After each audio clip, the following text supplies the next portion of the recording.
Coming up on this week's episode of Don't Panic, we talk merger mania, AT&T buying TV in space, and YouTube buying live video games on the internet. We also talk about Swarm going live, unsurprisingly a new Halo game. We talk about the brand new Microsoft Surface. It's actually kind of good. And we have a special guest, Tom Crescenzi, with us. It's a heck of an episode, and you're not going to want to miss it. So stay tuned, don't panic. Coming up next. This is Don't Panic, episode number 47, recorded May 21st, 2014. On AT&T in space, big tablets, and Twitch gets hitched.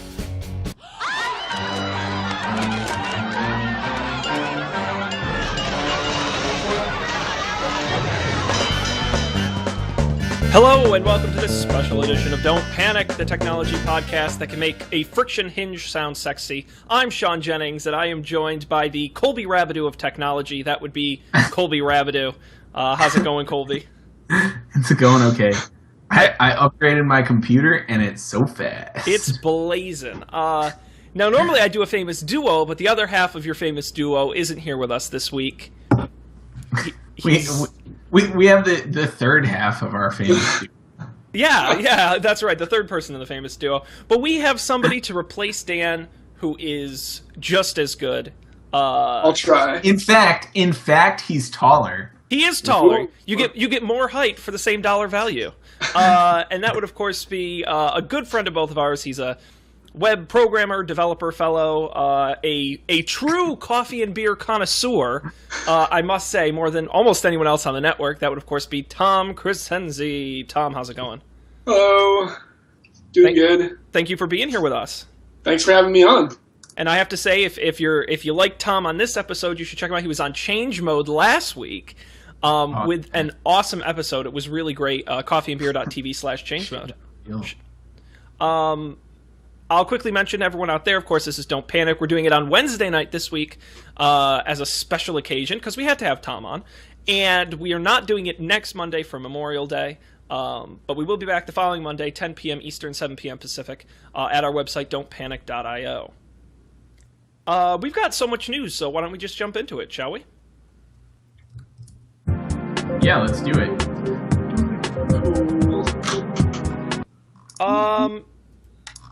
Well, it seems like, I swear, the last couple shows, all we've talked about is mergers and acquisitions. Like, that's all we ever talk about. But we're going to do it again. So we've got two actually big mergers and acquisitions happening right now. I consider them both to be our top story. Let's start with the biggest of the two, and that would be AT&T and DirecTV. You may know AT&T as the giant monopolistic telecommunications corporation, and you may know DirecTV as people who beam the Big Bang Theory from outer space. When you put them together, what do you get? Well, we're about to find out. AT&T has agreed to acquire DirecTV for a whopping $48.5 billion with a B dollars. There's been a rumor going around for a while that DirecTV might merge with Dish or look to be acquired by someone else. AT&T stepped up to a plate. AT&T currently has its Uverse television, though that's mostly on the West Coast. They have 5.7 million subscribers to that. They'll combine it with DirecTV's roughly 20 million U.S. subscribers to become the second largest television provider in the United States behind a proposed Comcast Time Warner. Whoa. What is going on? It's craziness. Scary. It is scary. I mean, now we can look at the advantages and disadvantages here. I mean, obviously the upside for AT&T is just the ability to have more subscribers to leverage content providers. For DirecTV, the upside is being able to bundle, which is something as an independent company they can't do. They can't offer you television, phone, and internet, which is an area they've really been lacking, and Dish has had the same problem. Mm-hmm. So that's really the combination. What does it mean for consumers? Well, that's an interesting question. Do you guys have any... I will open it to a neutral conversation. Do you guys have any immediate thoughts on what this could mean? Who's Verizon going to buy? That's an interesting question. What I would say to that almost is I don't know if Verizon wants to be in the TV game. Oh, I guess it does, because it has Fios. It does, but they've been very straight up in saying that they have no interest in expanding. Yeah. You know? I can respect that. Well, so I guess you could look at this in a positive way in that, like, correct me if I'm wrong, DirecTV, like, you can get DirecTV anywhere because it's, like, from space, right? Yeah. So, like, it does sort of break down that, like, only option cable provider. And, like, maybe if AT&T can make DirecTV a more attractive, like, deal for your everyday person, like, maybe that'll kind of force some competition in this, like, this space. You know what I mean? It's like I'm less uncomfortable with this than I am with Time Warner and Comcast. Yeah, it's definitely a different case altogether. Yeah, I think it's because it's telephone buying TV. It's not TV cable telephone buying TV cable telephone. Right. Yeah, it's almost more like AT&T's expanding, not like they're consolidating. Yeah, in a way, this almost creates another, like, legitimate competitor to Comcast, or, like, the only legitimate competitor to Comcast, sort of, if you think of it. I don't know, like, the other thing is I don't know, like, how good is DirecTV? It used to be, like, okay if the weather was good, but it was bad if it was cloudy. I mean, my family actually has DirecTV. We've had it for a number of years. I've been extremely satisfied. Yeah. I have Fios now, which I like, but given the option, I'd probably choose DirecTV. It's actually funny. We got Time Warner Cable, had it for about 2 weeks, and then called them up and said, "Please take this back. We're going to go back to DirecTV." It was that miserable on Time Warner. So, and you're exactly right. I mean, it's kind of like when XM and Sirius wanted to merge, and they made the argument, well, that's monopolistic, and they said, well, no, because it's completely different from terrestrial radio. And it's kind of the same idea where, if you say I wanted to start my own cable company, I could just go and buy cable lines, get access, and start it. If I want to start a satellite company, I have to launch satellites into friggin' space. I mean, they're really totally different businesses. Yeah. I think the question comes when you start looking into things like price fixing and competitive pricing for consumers. Because I'll point out, Time Warner Cable, Comcast, and AT&T DirecTV, assuming both mergers go through together, would own nearly 60% of all television in the United States. Two companies, 60%. It seems almost low. Not gonna lie. No, it is. Comcast Time Warner is about 34%, AT&T DirecTV about 25%, and then Dish is in third with about 15%. Okay. So, I don't know. I guess I would say that this merger makes me much less uncomfortable than the Time Warner Comcast merger did. Right. So here's something you guys have probably already talked about before, but who actually watches TV? Do any of you have cable? You have cable? I love What cable. do a yoga teacher and an inventor have in common? I'm absolutely all about cable. Because I don't get me wrong, I mean, I own a Roku, a Chromecast, I've got Hulu Plus and Netflix and everything. I'm a heavy duty TV watcher, and the web stuff is not good enough for me yet to go exclusively. I would like to not pay. The other thing I'll point out, when I moved into this apartment, they said internet is like $70 a month, and for another $40 we'll give you cable and a DVR. So I mean, at that, it was a bit of a no-brainer, but still, So, like, I pay for the least internet that you possibly can, and it's fine. I don't know. Yeah. I don't watch a lot of TV, so I guess I don't really count. I mean, I would, well, we've talked about my internet many a time, my microwave ISP, for $30 a month, which is great. $30 a month, no contract. Nice. Which is great. Which is working very well right now. I don't know. Sometimes it's crazy, but as far as TV goes, though, like, unless it happens, like, it turns into the case where I can get, like, HBO, the Food Network, and all the Red Sox games and nothing else, like, then I might pay for TV, but I'm not going to pay for TV, like, for a cable package. Like, I'd absolutely spend probably as much money on less channels if they let me pick and choose the ones that I wanted. Yep. Well, and yeah, again, I wish they could do that. The model's just not there at the moment. Yeah. You know, they can't make their money back doing individual subscriptions to each channel.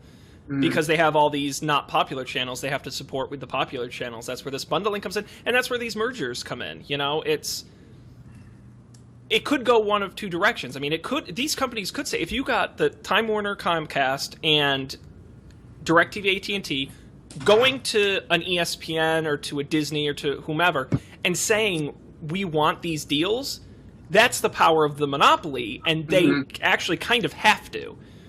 On the other hand, they could also go to those companies and say, we want to charge you more and not give you any more rights. So, you know, it's a double-sided coin. But if there was any promise for a future of being able to subscribe to an individual channel or being able to get more content available, I think we're getting there. I really do.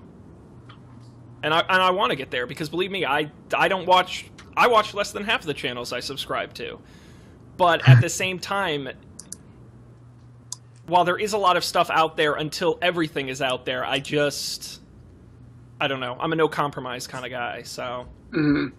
That's fair. I need it all, and that's... Yeah, go ahead. I also hate commercials. Yeah, that's the key. Yeah, no, and I agree. But you know what the difference is, though? I'd honestly rather fast-forward through commercials on my DVR than sit and watch the same 3 commercials on Hulu over and over. That's why I don't ever use Hulu ever. Yeah. Because like I feel like it's just a huge lie. It's like, oh, this is cool. It's not TV. It's really cool, but it is TV. Well, and I think that's something people are going to have to realize. If we do get a future where, you know, you pay $5 a month to AMC and you just get AMC, there'll be ads on that. I will guarantee there'll be ads. Oh, of course there will be. You know? I mean, you know, I would be okay with that for, like, very few exceptions. I don't know, though. Like, I would just pay for HBO. Yeah, I would just absolutely. give HBO money. You can kind of do that now through Amazon. Yeah. You can get stuff as it comes out. Right. But it's not like real time. Like, you can't watch Game of Thrones on Amazon Prime, can you? Or is I think it's like a week or less after the episode comes out. I know specifically Game of Thrones is not included in the current deal. Damn it. Because they sell a butt ton of DVDs and digital downloads. Yeah. Right. Well, right, but with the digital downloads... Game of Thrones is also like the most torrented television show in history or something, though, isn't it? Yeah. Love it. I gotta watch that at some point. Yeah, I don't know. I'm almost more okay with spending more money on something as long as there's no ads, but I rarely get the choice.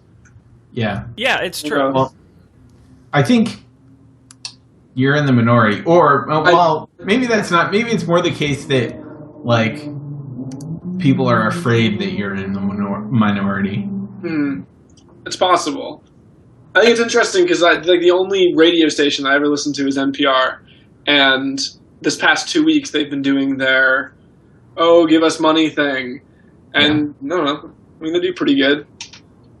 Yeah, I think it's finding a balance is really what it is. Is it $10 more for no ads? Is it $50 more for no ads? You know, it's finding and these companies are so friggin' good at it, pushing the consumer as far as they can to the edge, right? With charging them per month and with ads, and they say, what's the most we can get before people get pissed off? And I think Hulu's been playing with that for years.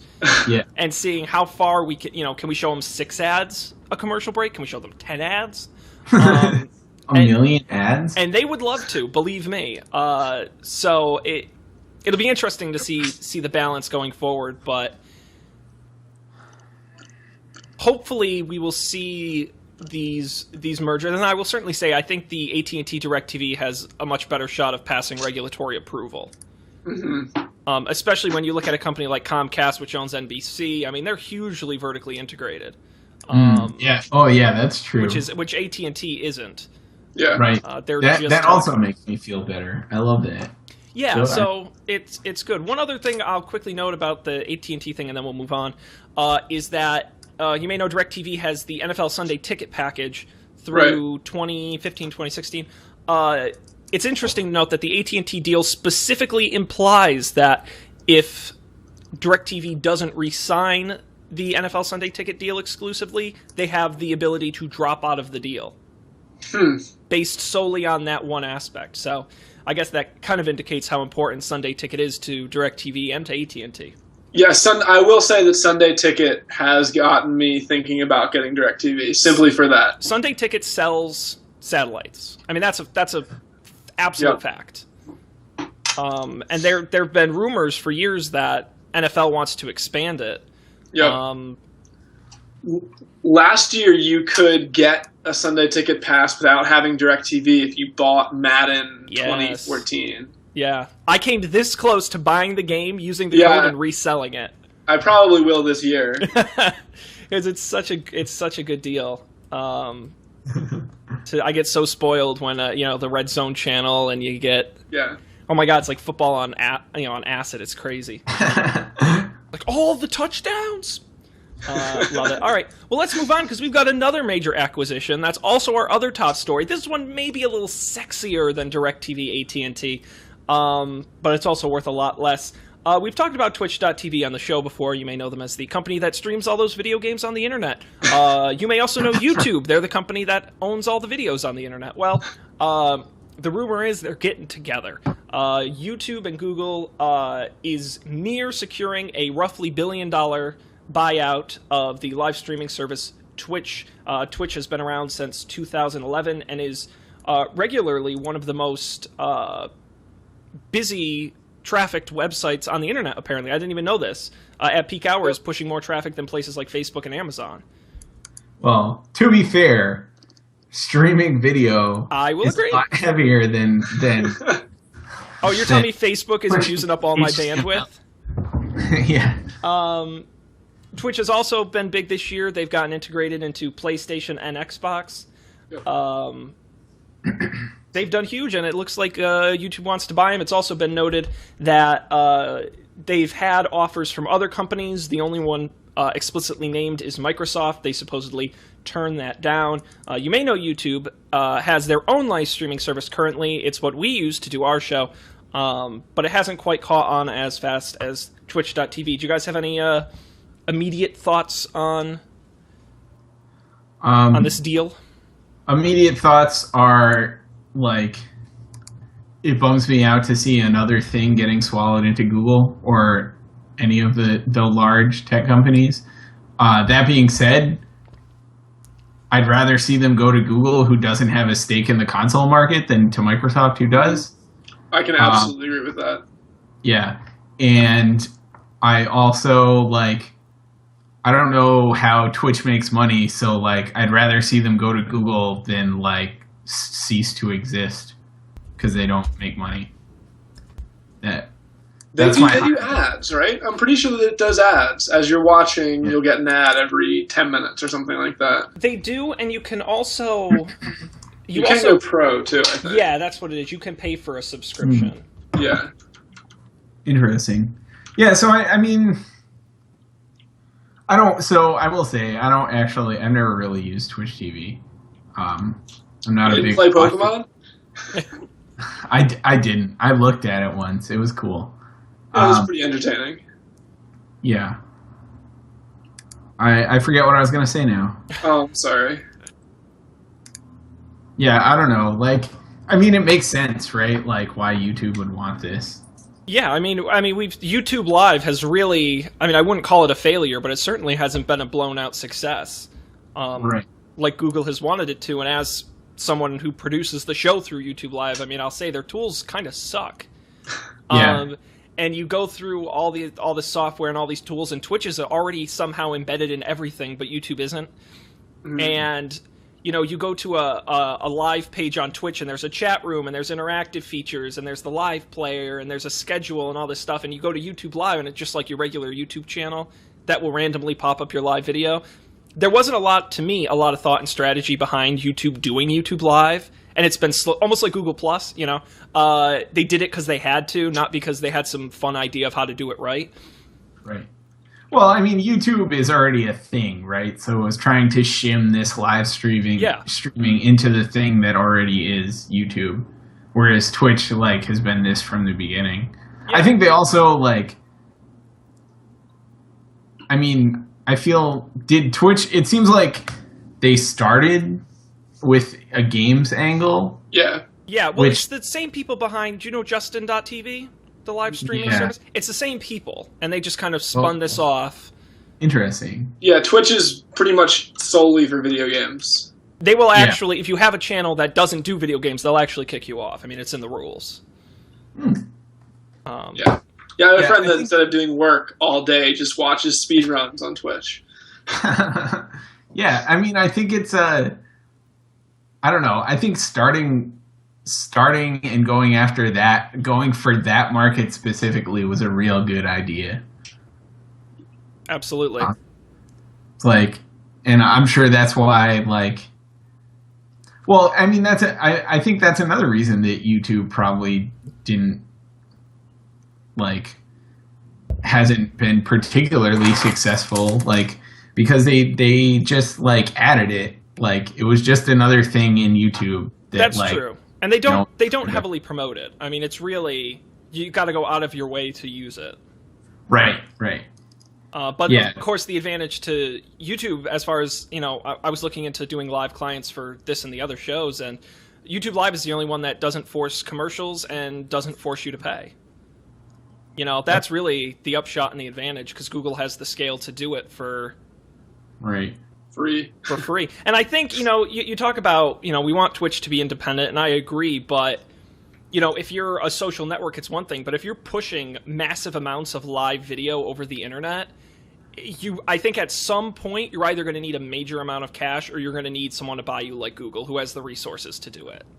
Yeah, right. Like, at some point, and especially if they're going to have to start paying, you know, fucking Comcast to get their videos to people. Like, I mean, story for another day, but like, they're in a high overhead internet business, I guess, which there aren't that many of. Like, you have to either get to a very large scale user wise, or like be serving video, I guess, to have to worry about stuff like that now. They do have a pretty huge scale with users. I can attest to that. Yeah, because during some like major esports tournaments, people will take the site down. And for Twitch Plays Pokemon, they had a whole there was a whole like post-mortem where they had to do like some crazy gymnastics with their servers and stuff to prevent that stream from falling, because it just had hundreds of, or at least tens of thousands of people watching it at the same time. And people would just crash the chat. Yeah, and the CEO of Twitch has come right out and said that they're struggling and straining under the pressure, and that either they get acquired or they raise a massive amount of money to invest in the company. Right. Yeah, it makes sense. Like, and it, you know, like, going to Google does give them that you know, Google has the diverse portfolio of things that they make money off of, I guess. The biggest one being ads, but like, you know, they have a future, I guess. You know, and I think that was like one of the same reasons that like the Oculus people decided to come to Facebook. It was like avoiding very major money problems in the near future. You know what I mean? Yeah. I mean, I'll wrap us up by saying this. You know, when Google bought YouTube back in 2006, if you can believe it, for $1.65 billion, remember that? People thought they were crazy. People were like $1.5 billion for this little site, and now, you know, YouTube's one of the most valuable properties on the internet, and makes Google is one of the few parts of Google that actually is bringing in revenue. So I would in no way be surprised if 5 years from now they said, "Man, I can't believe they only bought Twitch for $1 billion." Google is I wouldn't be surprised at all. YouTube is now the premier live streaming place on the internet, and it's where all live production's happening, and that wouldn't surprise me at all. So this is a no-brainer, I think, for Google, and not a bad idea for Twitch. So yeah, cool stuff. Wonderful. Well, now that we've moved on from our top story, how about a little trivia challenge? Now, Tom is new. So Tom, you may not know, we do a trivia challenge every week where I ask normally Colby and Dan a couple questions, but do you think you can handle our trivia challenge? Sure, I can try. I like to theme it after our top story, and this week's top story was all about mergers and acquisitions, so we're doing mergers and acquisitions trivia. All right. Now, we've done this before. Last time it was all about tech, so this time it has nothing to do with technology. This is going to go well. So I've got 3 questions. Let me take a sip of my coffee. And I'll start with this, and this is to whomever wants to... This is open to both of you, whoever wants to try and answer. Simple question. What is the largest merger in corporate history? Largest merger. You'll know it when you hear it. So this is something you'll know. I'm going to say, like, just wild guess, JP Morgan and Chase. No. Because they were originally separate, I'm pretty sure. Nope. I'll give you a hint. It's not in the financial sector. Surprise. Is it in cars? It is not in cars. Damn. What sector is it in? They're both consumer-facing businesses. Consumer-facing businesses. Huh.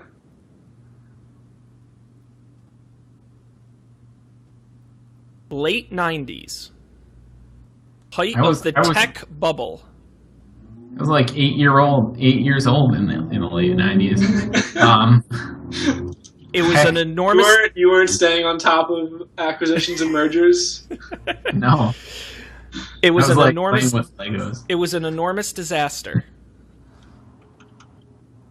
I have no idea. That's it. We're giving up. It would be AOL Time Warner. For $186.2 billion. Wow. $86.2 billion. And it was an absolute friggin' disaster. Yeah. All right. Yes. Is AOL still a part of Time Warner? No, they split that. I don't know how long ago. Oh, okay. But they did. Nice. All right, here's your next question. This one's multiple choice, and it'll go to the both of you. Which major sports league has never merged with a rival league? Is it only one of these has never merged? The other 3 have. Is it the NFL, the NBA, MLB, or NHL? And we'll have Tom answer first because he's our guest. Which has never merged with a rival league at some point in the league's history? NFL, NBA, MLB, or NHL? Oh, I'll go with NHL. You're going to go with NHL. Colby, your guess? I'm going to say the NFL, because the NFL's not that old, but I'm probably wrong. Well, you're both good guesses, but they're both wrong.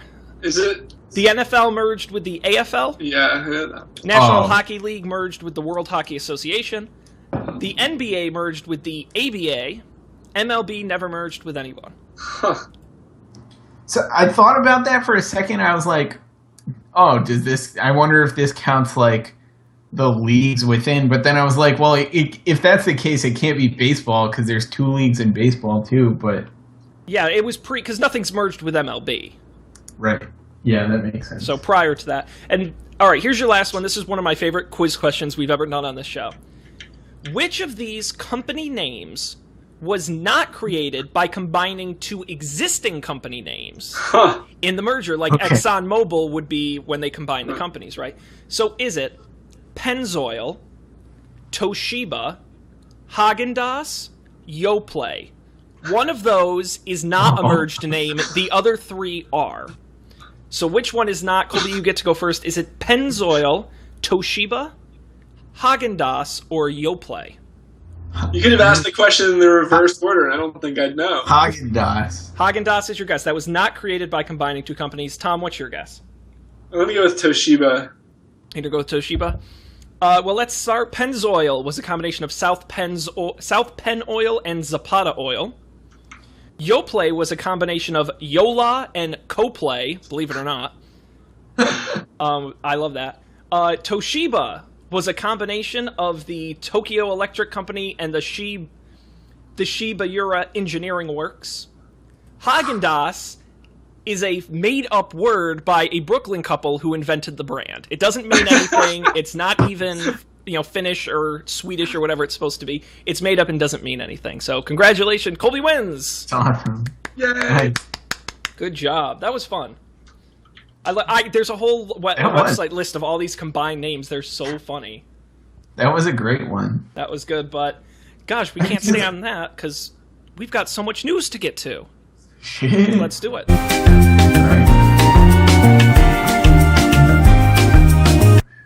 All right. Is there any particular story you guys want to talk about first? I'll give you the option, and then I'll select one if you don't. Can we talk about Swarm? We can talk about Swarm, absolutely. Now, we talked about this on the show a couple weeks ago. Facebook Foursquare announced they were splitting their app into two apps. Taking the check-in social aspect, putting that in one app, and taking the recommendations and tips aspect, putting that in another. Well, the first half of that combination has been released. It's called Swarm, and it's now available for iPhone and Android.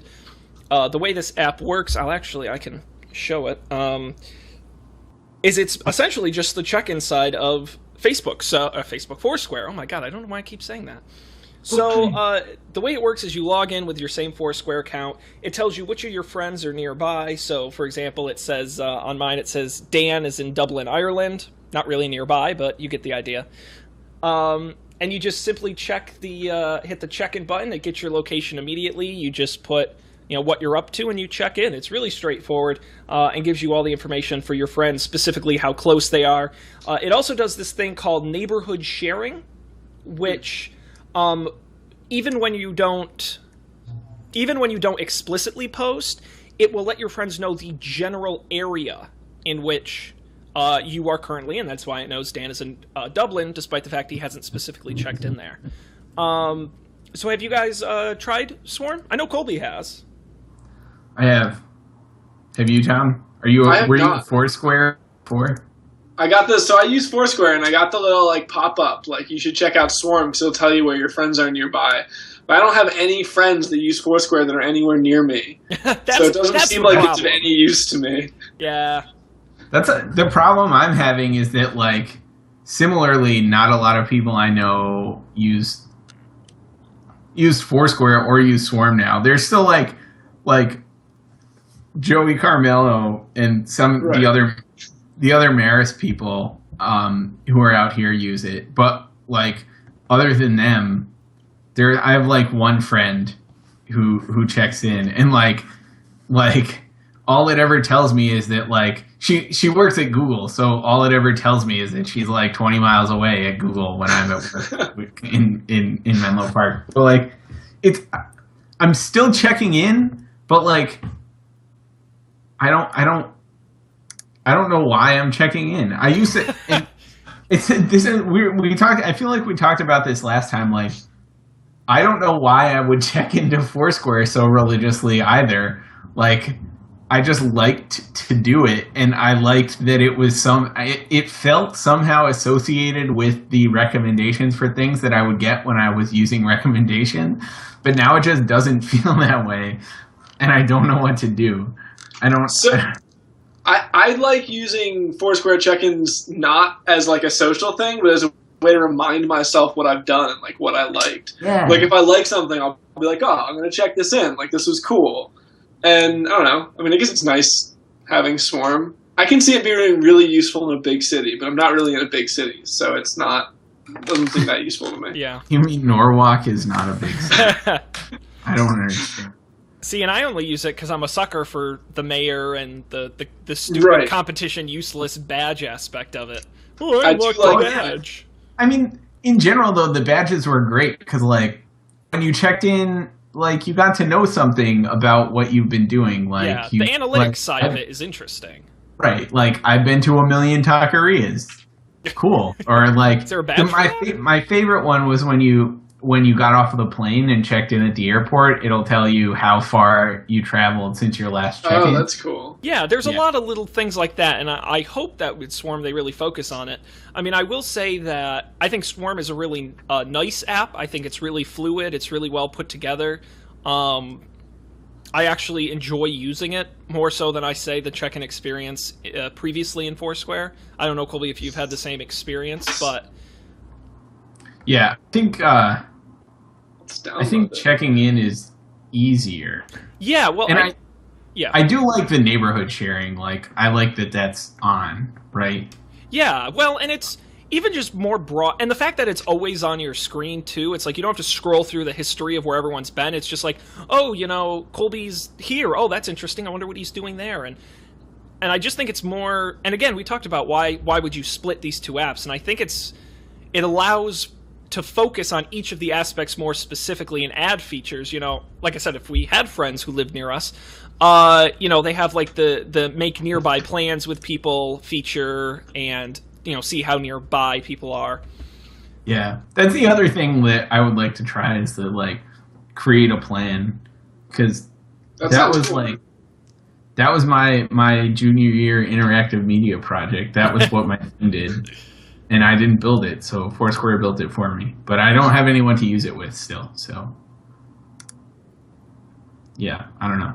Yeah, so I think it's a really great experience, and I'm really excited to see the big update to Foursquare they pushed. So now did they push it? Not yet. I'm gonna look and see if there's a date. Now, if you get swarmed, they'll actually show you a new. It's not a new version of Foursquare. It's just the current Foursquare with all the social stuff stripped out.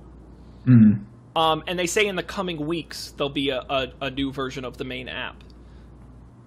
So I'm excited to see what they do. If it's anything like Swarm, it'll be really awesome. And I hate Yelp. I really don't like using it.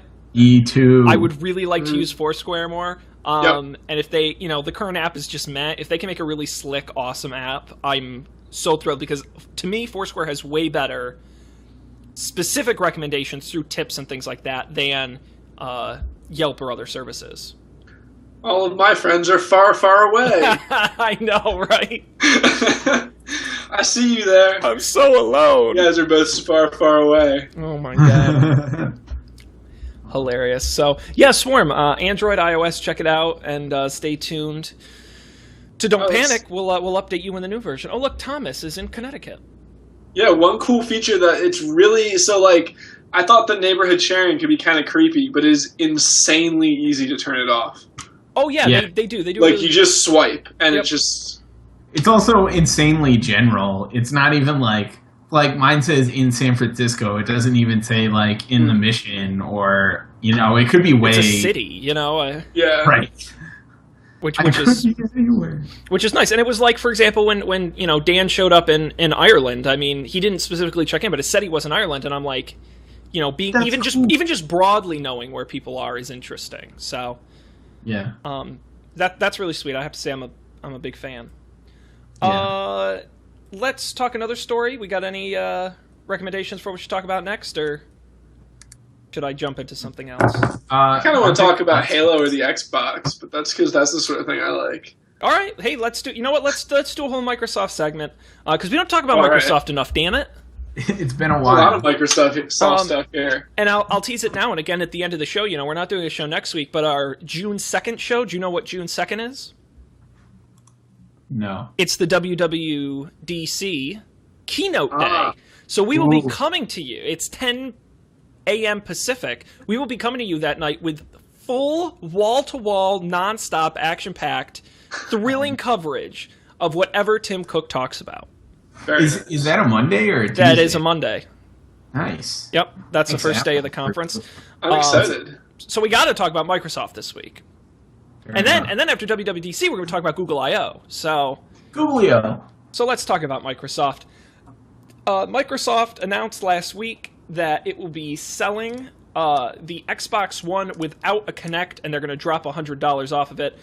There was a lot of discussion and debate when it was first announced, the Xbox One, that it came by default with a Kinect, including always on, talk to it type features, and the fact that it was expensive at $499, $100 more than their competitor, the PlayStation 4. So Microsoft finally relented and said they're going to release an Xbox One without Kinect on June 9th.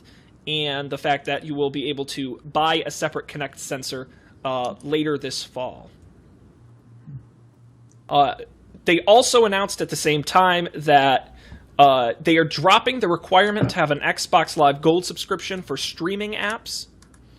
Previously, you had to have Xbox Gold to watch things like Netflix, Hulu, and other services. At this point, you no longer are required to do that. Awesome. Yay! Yeah, that's good stuff. Good on you, Microsoft. Well, I'm not gonna buy an Xbox. That's just to catch up with Sony, really. Yeah, I mean, it was greed. It really was greed. I mean, do they really need the extra money? No. Well, they were the first to offer it, and it seemed reasonable at first. I've had a gold subscription for, I don't know, probably almost 10 years now. Just terrifying to think about. I've had a gold subscription since gold subscriptions have existed, and it seemed reasonable at first. Yeah. And I think it's also like, I mean, I think this is an especially big deal for considering that like dropping the base price to $399 to be competitive with the PlayStation. Because I mean, that's what when the PS3 and the 360 came out, that was like the PS3 was like $200 more, right? Yeah, yep. That was a lot. And correct me if I'm wrong, but the 360 like owned them at least at first. Yeah. And I really think that's why it was like cost is definitely a big part of it. Right, and it's like I kind of like PlayStation, but I also don't think it's worth an extra $200. So fuck it. Yeah, so I think it makes a lot of sense, and also, I mean, dropping that subscription requirement for that makes even more sense. But I guess the other question is, one of the main highlight features of the Xbox One is the new Kinect, is the new always on, always listening. And now that they're not bundling it, and I think it's fair to say, without any actual proof or fact, that more people are more likely to buy the $399 one because they don't want a Kinect. Mm-hmm. So this is really Microsoft saying, we're more interested in selling Xboxes than we are making Kinect a standard. Is that fair to say? And is that the right thing for them to do? It seems fair, but it's also sad because while I never really liked my Kinect all that much, when I had one for the 360, it definitely showed promise.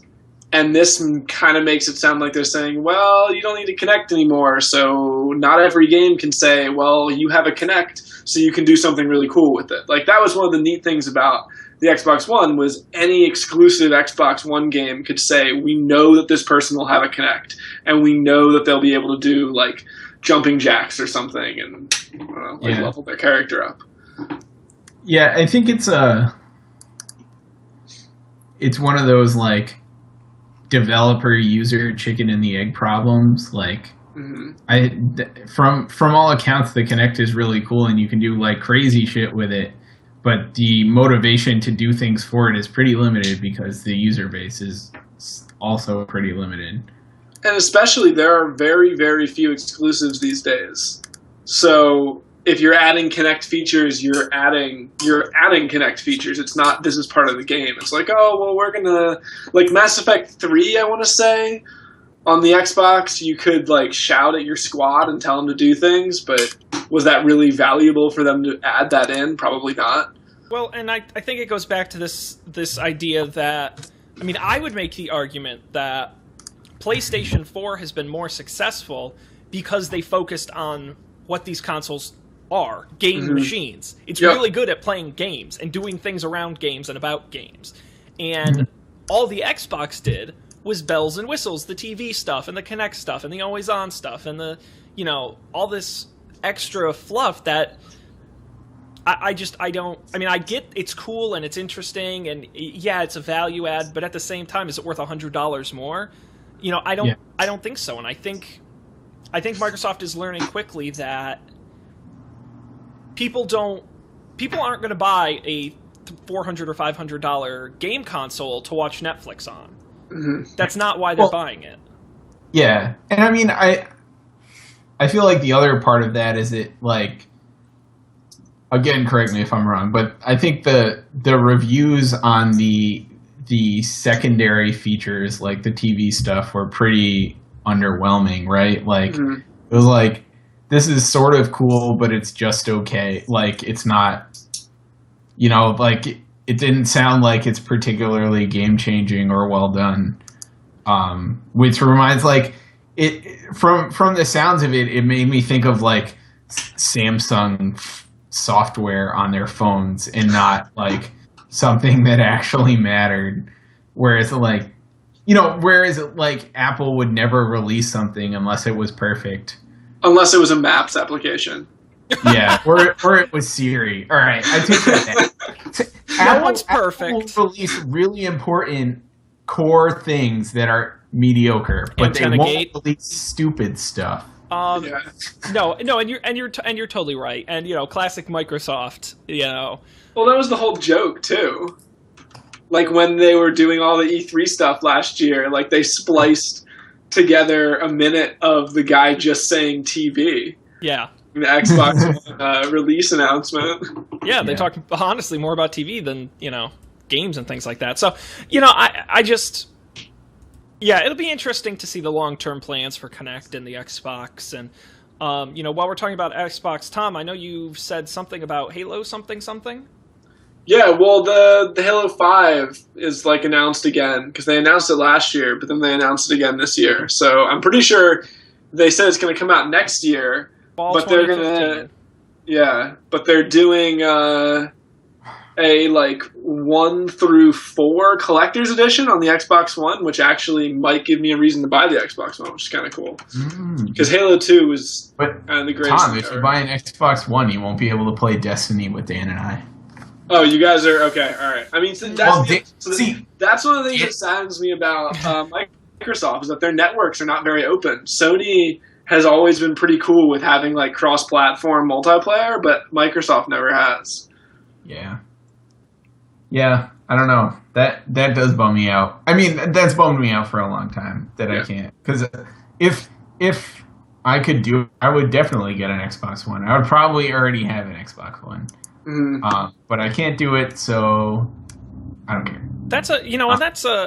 Maybe the consoles aren't really old enough, but I'm surprised that there isn't more of a market for re-releasing remastered old games. We see it in movies, and we see Nintendo recycling their characters like it's nobody's business.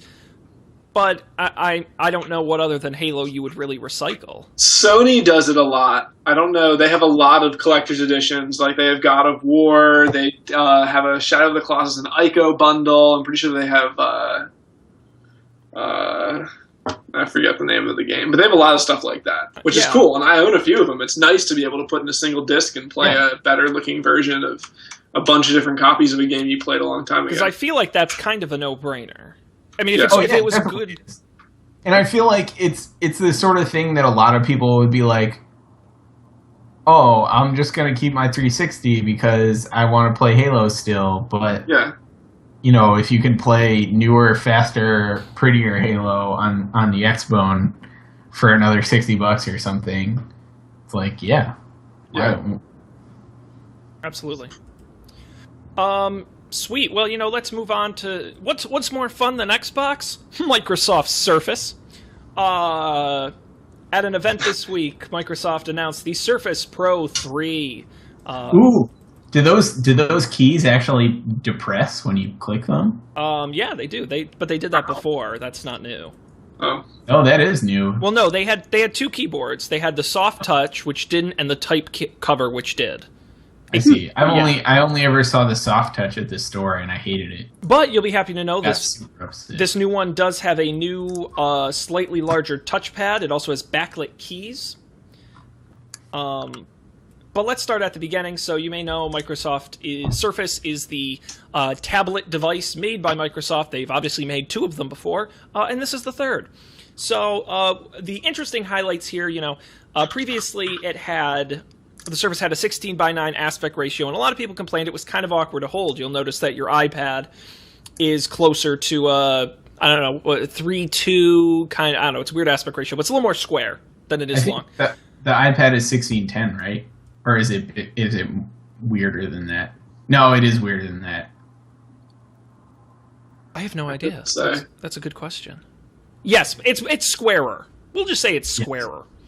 Right. Well, you'll be happy to know the new Surface went along with that. It now has a 12-inch display that has a 3:2 aspect ratio, so it is that similar square size.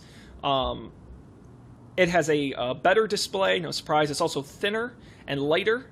And it's inside running Intel Core processors from an i3 to an i7. Wow. I'm sorry, just saying wow. Yes, the thinnest Intel Core product ever made. Whoa. At their announcement, they put it on a little scale next to a MacBook Air, which is heavier. I assume it's the MacBook Air. Yes, you're right. You nailed that. One of the other big improvements, of course, is the kickstand, which is one of the things the Surface is known for. They have a new friction hinge. It gives you much more angles, including a lower angle, and supposedly makes it better to use on your lap, which was kind of awkward as the old one. Let's talk. It runs 8.1, Windows 8.1, no surprising. It comes with a pen, so that's cool. Like a stylus? Like a stylus, indeed. And they do all kinds of writing recognition things and this, that, and the other thing. Pre-orders begin this week at $799 for the base model, which includes an i3 processor. And you can get internal storage ranging from 64 to 512 gigabytes, and RAM ranging from 4 to 8 gigabytes. Any thoughts on the Surface Pro 3?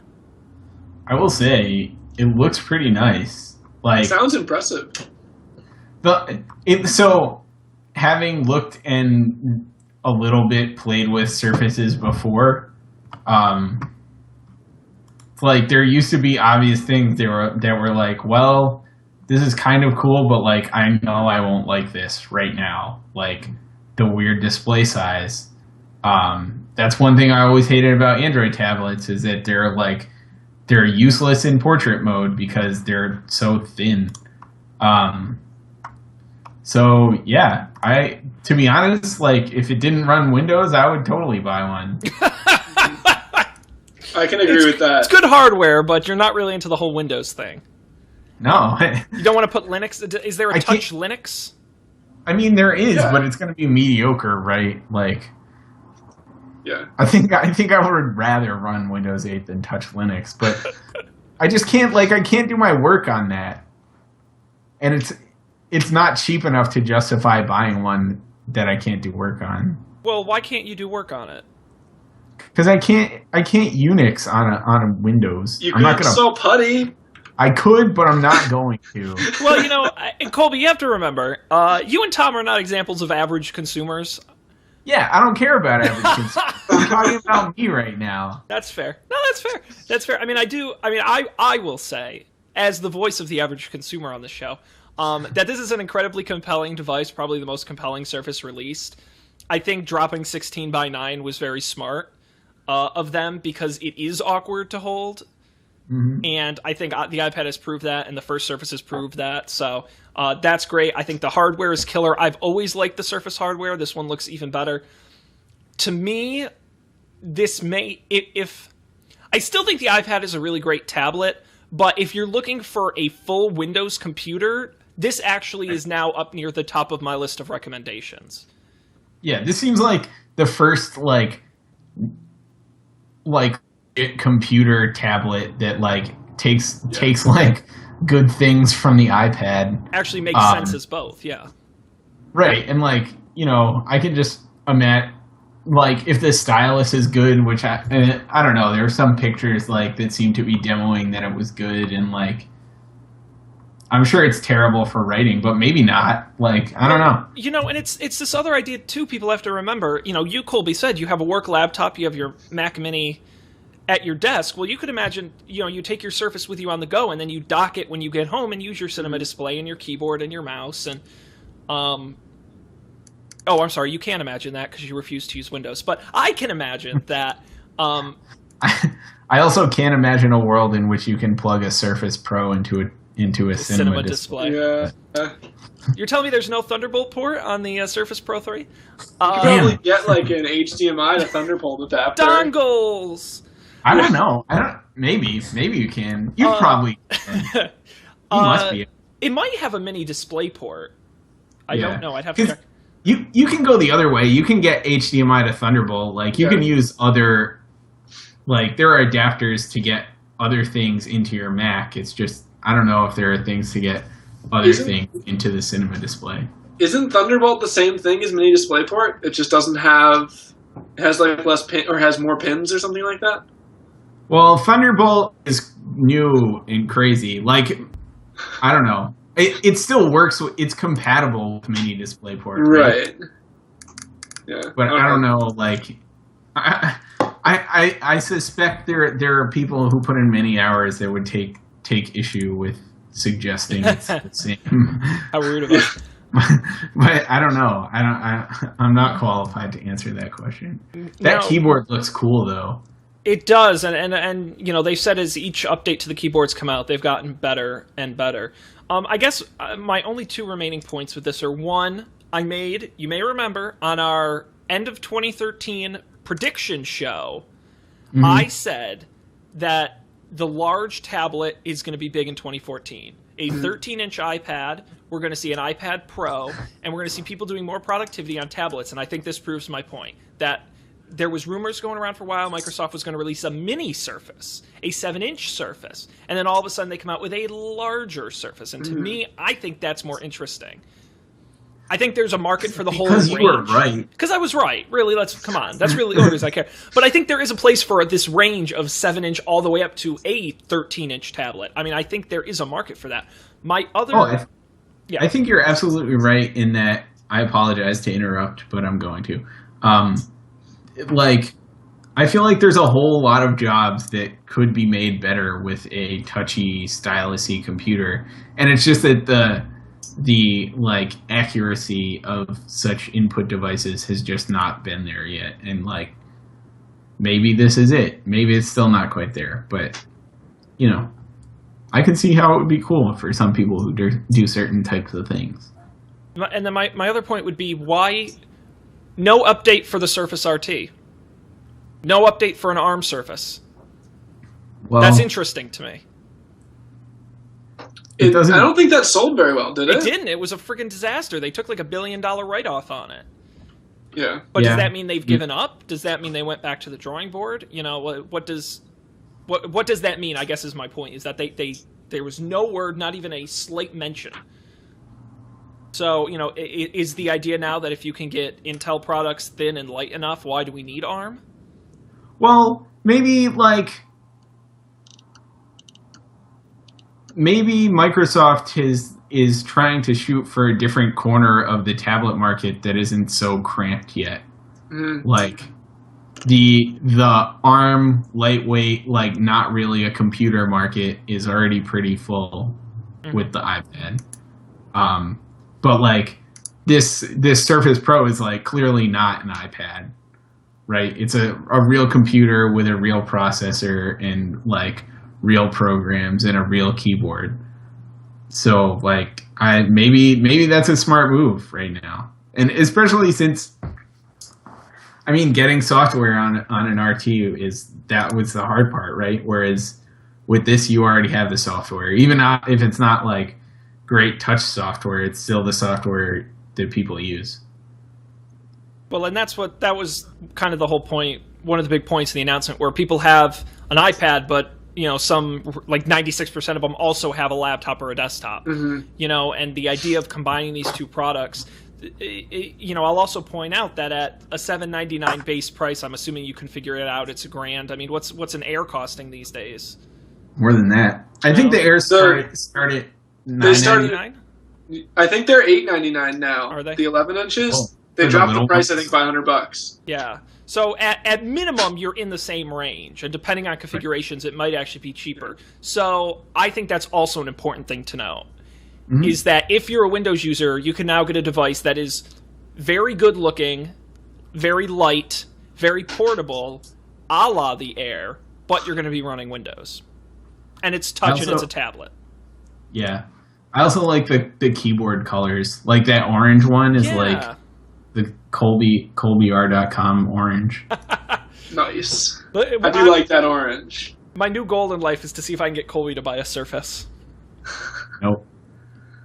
If Apple came out with with an Air that's top spun around, I would immediately buy it. Yeah, I don't even care if it worked well. I would immediately buy it. It could be a piece of crap, but Tom is going to buy it. That's a you would true buy Apple it fan for you. It worked well. That's how it works, right? That's how Apple succeeds. Exactly. Yeah. People like you. I think that to me, that's something that I think that they're sorely missing. But to be honest, I would buy an iPad Pro or maybe. I would not buy an iPad that was just bigger. But I would buy an iPad that well, if they made a serious hardware keyboard you could attach to it. Yeah. To me, I'm not even sure I care about the keyboard though. I just You want OS, Mac OS? Yeah. Or something like an actual OS. Yeah. Right. The keyboard doesn't matter all the time. You can get pretty good at typing on fake keyboards. Yeah. Well, I guess everyone's just going to have to tune into our WWDC coverage to see if maybe Apple announces a touchscreen laptop. They won't, but they might. We'll have to wait and see. We've run out of time for stories. It means we're going to have to move on to... yeah, I know, Colby, I'm sorry. Was there a story we missed you wanted to talk about? No. Okay. Twitter music. Yeah, Twitter. Which, by the way, that deal apparently fell apart today, so... What deal? Twitter was in talks to acquire SoundCloud, but the deals fell apart today. Considering how well Twitter Music went, it was such a no-brainer. But I still don't understand the point. I know. Well, Twitter wants to be short-form everything. They've got Vine for short-form video. They've got short-form text. SoundCloud is short-form music, audio. I see. Still dumb, though. All right, let's move on. We got to do our picks.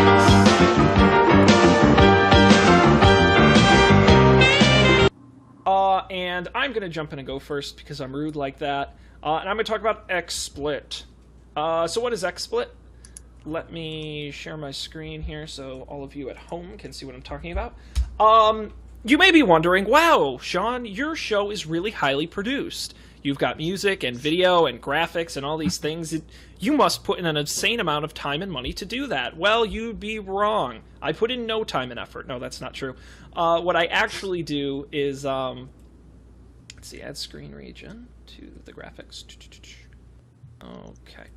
No, what I actually use is a piece of software called XSplit. Now, I've tried, I swear, every single piece of live production software on the market.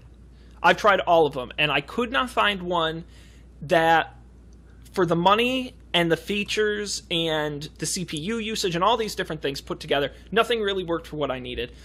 XSplit was recommended to me, and essentially what it is, they have two products. I use XSplit Broadcaster, and it just allows you to bring in audio files, video files, graphics, Skype streams, screen regions, all these different aspects, with pre-programmed buttons, and you can use it as a mixer. And it's got the live streaming built right into it, green screening built right into it, support for capture cards. The live streaming is really easy to do. It's built in, everything from YouTube to Twitch and Ustream and Justin TV, you name it. It's all built right in, and it's kind of a one-stop shop. That was kind of the annoying thing about the other services, too, was I usually had to output them to something, mess around with it, and then output it again to a live server.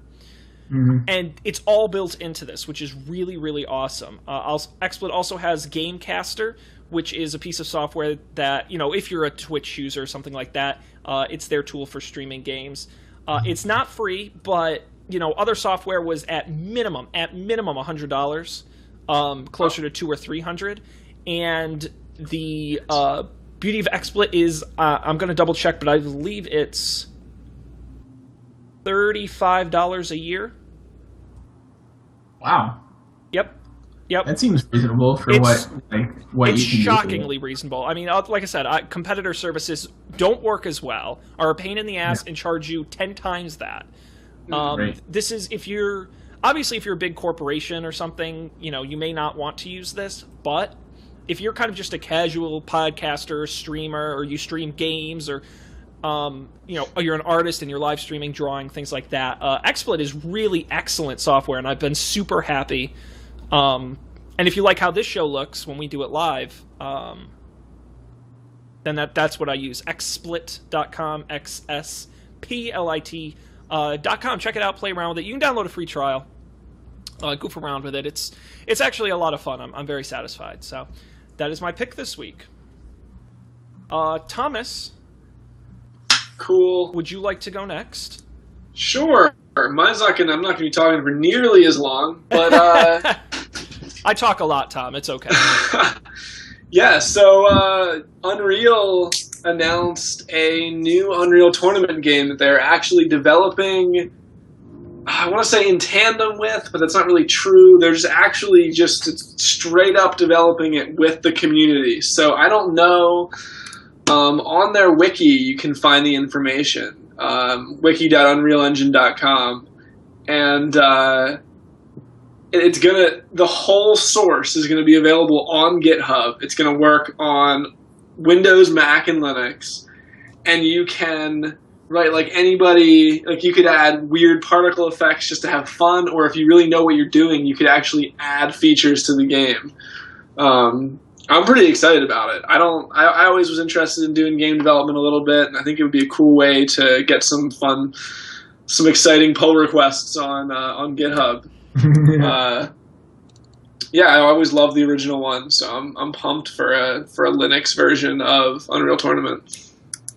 Now, to the best of your knowledge, has this happened with any other games before, or is this a first? I know for at least a game of this size. Yeah, so there are a lot of early access games, but I can't think of a single open source game that is potentially going to be on the level of something like a AAA game, right? Because Unreal Tournament was a pretty solid, legit game when it came out.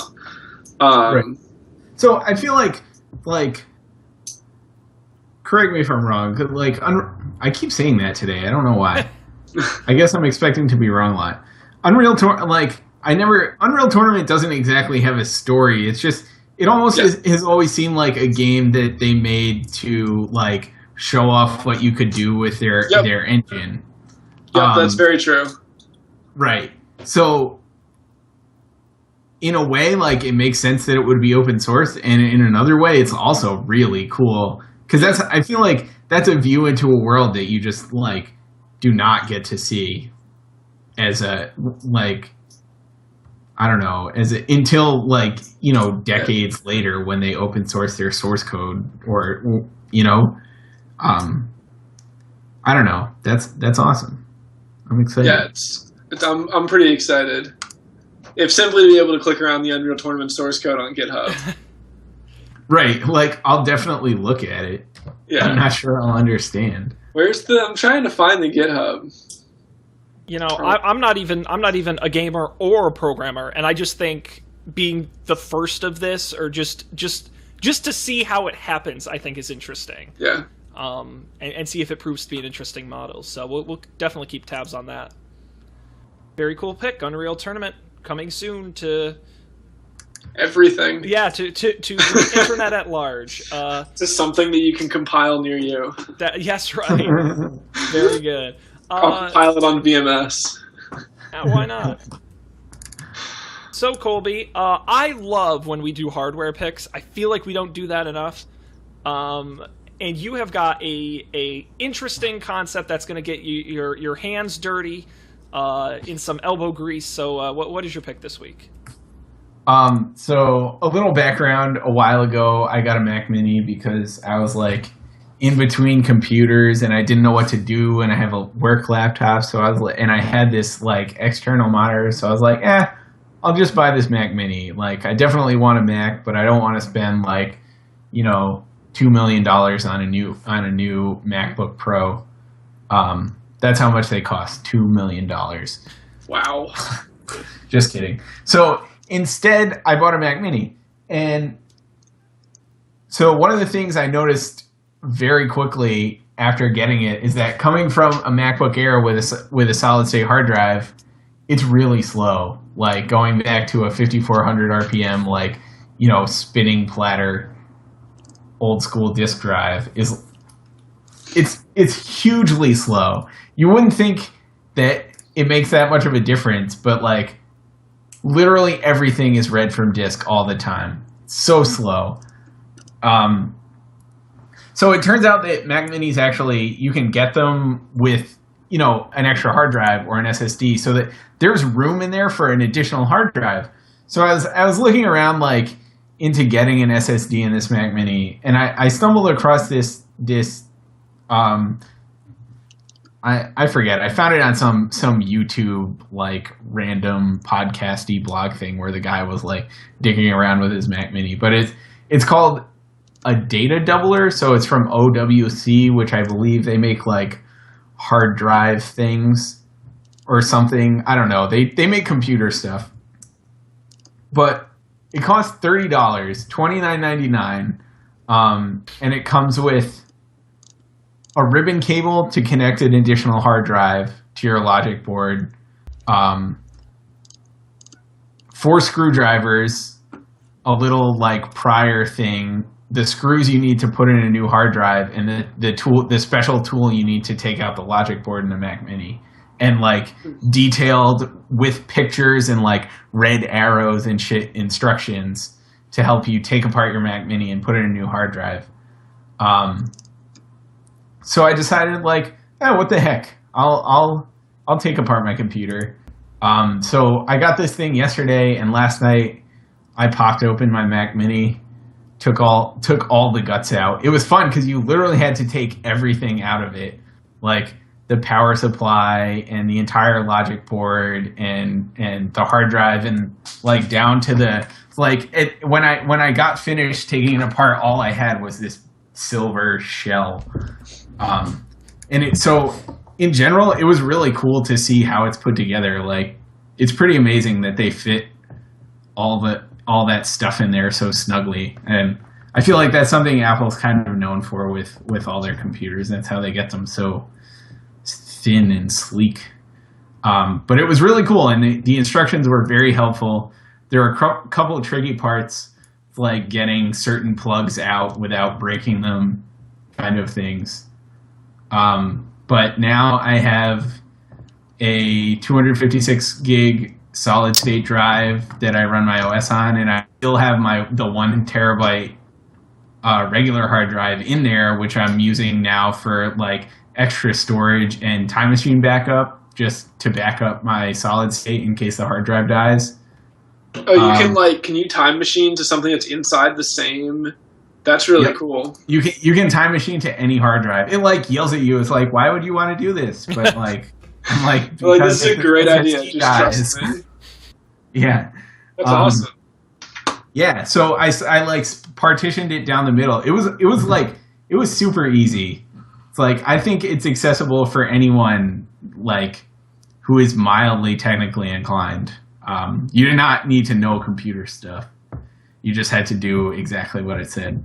And now my computer is super fast, and I don't know, how am I coming through? Good? You have been so crisp the entire show start to finish. So yeah, so I did. Worth noting, I also upgraded my RAM, so I got like 16 gigs of like super fast RAM in here now. That's insane. Yeah, compared to the previous, the Mac Mini shipped with like two 2 gig sticks, so it was like 4 gigs. So that was a huge upgrade, and I'm inclined to think that Skype is way better because of that. But I don't know. In any case, my computer is really fast now, and it feels good. That is excellent, and you didn't break anything, which is good. So yeah, that's the other. It's always thing. the risk you run when you goof around with things like that. So there were a couple things like in the directions. They're like, be very, very, very careful, because if you break this, you have to get it replaced, or your computer will not work. Did you make sure to like wear woolly socks and rub your feet along carpets to get some static charge built up there? Luckily, we don't have any carpets in my house, so I was just barefoot in the kitchen. Nice. Very cool. Well, I'll tell everyone out there, if you're interested in Colby or any of our pick, we always link them on our website, don'tpanic.io. Go to the show episode, click through there, because Mac Mini Data Doubler Kit is not fun to search. So why bother? Don'tpanic.io. All the picks and past episodes are there as well. Very cool. Well, that concludes this week's episode. Tom, thank you so much for being here. We hope you had a good time. Thanks so much for having me on here. Do you have anything you want to plug or promote before we send off for the night? Not really. Okay. No one ever does. I always ask. Not that exciting. One of these times, someone's going to say yes, and I'm going to be shocked. Actually. Damn. It'd be like, too bad. You can't. I'm on Kickstarter.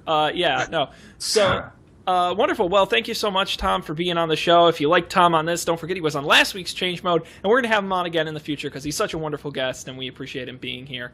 And, of course, thanks to Colby for always being here and actually being seeable this time. Yay. I hope this will continue. Yes, fingers crossed. It will not continue next week. I'll remind everybody we're not doing a show on May 26th because it is the Memorial Day holiday here in the United States. But we will be back on June 2nd with wall-to-wall WWDC Apple coverage.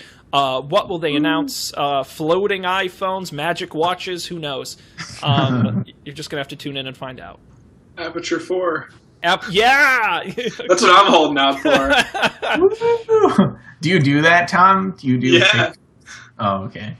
Do you have a nice camera? Yeah. Yep. Oh, man. I got into that recently. It's because you're a programmer. Programmers love that shit. And I will recommend to everybody, follow us on Twitter, don'tpanic.com, or twitter.com/don'tpanicshow, because I like to live tweet the events. I live tweeted the F8 conference, and that was a lot of fun. Sean Jennings, live tweeter. I didn't know that. I'll follow your Twitter instead of going on. Well, I do it on the Don't Panic Show Twitter, and I'll invite Colby and Dan as well. They have access to the account if they're around and watching it. They're also welcome to jump in. Some snark or something, so it's a fun way to join. So follow us on Twitter, twitter.com/don'tpanicshow. Thank you. Yes. Serious question. Is Apple live streaming the keynote, or is it going to be a live blog? Don't they always change their minds? Yeah. I mean, if the past is any indication, it will be live streamed on Apple TV. Oh, okay. I'm not sure if it will be streamed to the world at large. Maybe I'll work from home that day because we have an Apple TV here. That would be great. That would be great. Absolutely. Yeah, so check us out. We'll do something special for the event. It'll be fun. Follow us on social media to find out more when that happens. Very cool. Well, thanks to everybody out there for joining us. We will see you in 2 weeks on another episode of Don't Panic.